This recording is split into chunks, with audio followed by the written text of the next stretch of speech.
The spine is literally the backbone of the body. It holds the torso together and moves it around.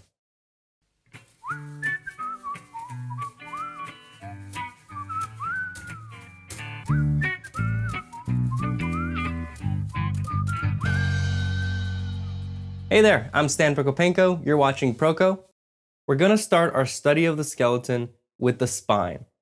The spine is the connection between the three major masses: the head, the rib cage, and pelvis. And it's wedged between two butt cheeks. When constructing the figure, it's common to start with these three masses before adding the limbs. Remember how in the figure drawing course, we used the bean and the robo-bean to quickly establish the torso? The bean was a simple way of establishing the gesture of the torso using simple shapes. The robo-bean added more structure to the bean to describe its orientation in space. We can't even see the spine. Why do we study it? Here's the deal with the spine. It places the rib cage, the pelvis, and the skull wherever they happen to be. And they can't go anywhere the spine doesn't let them. They inherit the spine's limitations. If we want to construct the torso in any pose, we need to understand the spine. Let's do it. Big structure of the spine. The spine is strong enough to support the weight of the upper body, yet flexible enough to move. It's composed of 24 individual vertebrae, hard bones that give the spine its strength. The vertebrae have flexible cartilaginous discs between them that allow the spine to move as a single line. Each plane moves only a little, but they add up to a lot. Like a string of beads, every little movement contributes to a graceful curve. There are 4 sections to the spine. The cervical section of the neck consists of 7 vertebrae. The thoracic section of the rib cage has 12 vertebrae, 1 for each rib. The lumbar section of the lower back has 5 vertebrae. The 4th section is technically considered as 2 separate sections, but I'm going to combine them: the sacrum and coccyx, which is the tailbone. The sections give the spine a 4-arch curve. If the spine were a straight line, it would be strong, but rigid. This 4-arch curve gives better flexibility for shock absorption and aids in balance, and it's the framework for the posture of the body. The cervical curve is the least curvy. It's almost a straight line, but it does have a very subtle forward curve. The thoracic curve is longest and more curvy than the cervical section. It curves backward and aligns with the shape of the rib cage. The lumbar section curves forward and is even more curvy.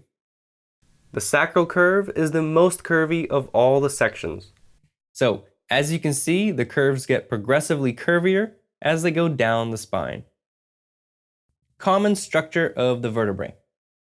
The vertebrae of each section have slightly different structures, some for strength, some for flexibility. However, all the vertebrae share the same common components. Each has a thick, disc-like body, which connects to the neighboring vertebra with a squishy little pillow, forming the main joint of the spine.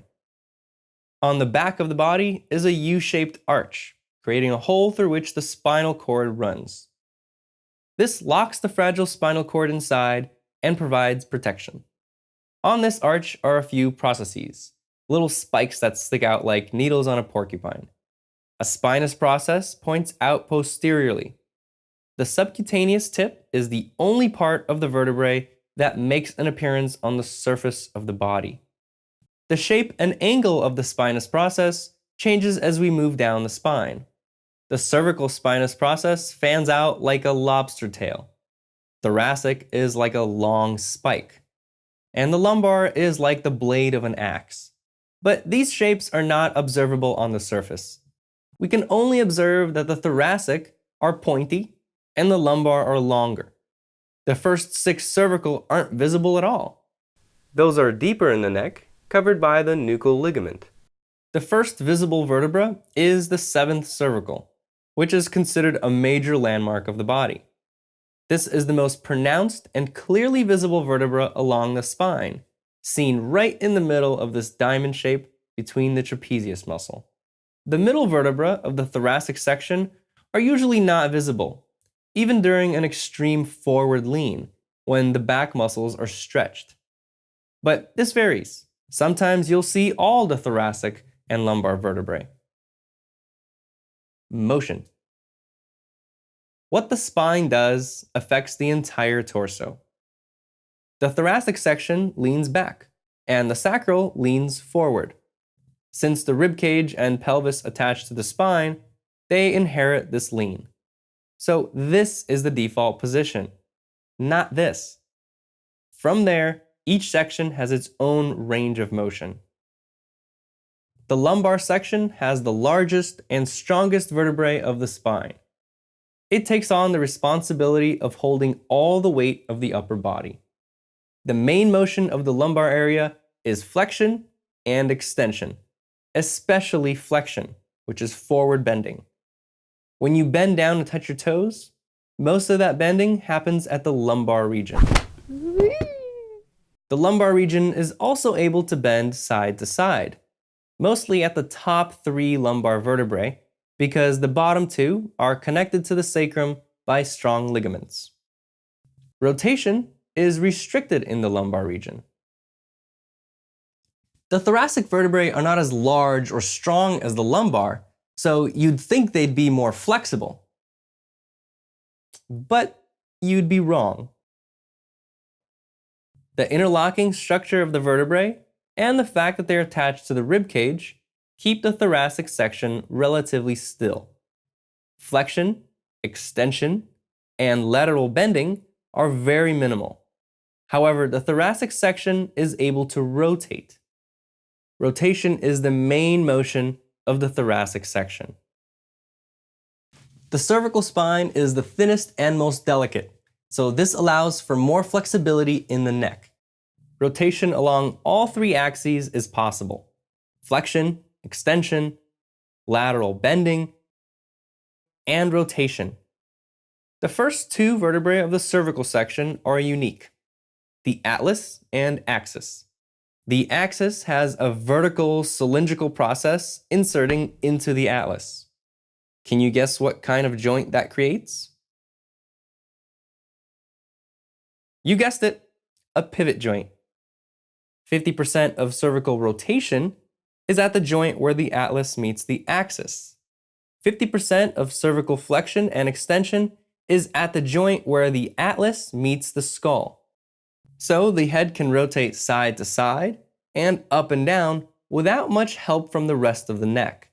But the head can't bend laterally. The neck does that. Instead of drawing this, you would draw this. Let's review. The cervical section is somewhat separate from the rest of the spine. It moves the head around and has a lot of freedom to move in all directions. The thoracic and lumbar sections are more limited and have to work together. The thoracic takes care of most rotation, and lumbar takes care of flexion, extension, and lateral bending. Drawing the spine. Okay, all that information is great and all, but how do you actually draw this stuff? How does this apply to drawing the figure? I'll show you in the next video. Keep your eyes out for that. That's it. Thanks for watching. If you're posting your drawings, use hashtag #Proco. And don't forget to follow me on Facebook and Instagram. Also, check out the Anatomy for Artists group on Facebook at facebook.com/groups/anatomy for artists. If you like this video, share it with your friends. And if you want to be updated about new videos, click this button to subscribe to the Proco newsletter.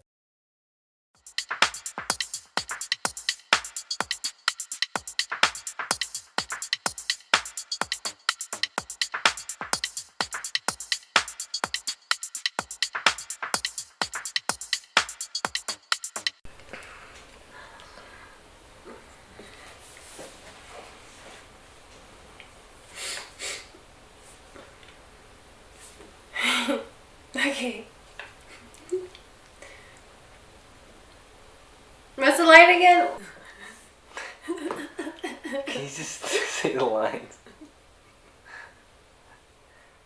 Okay, hold on, I have to get serious.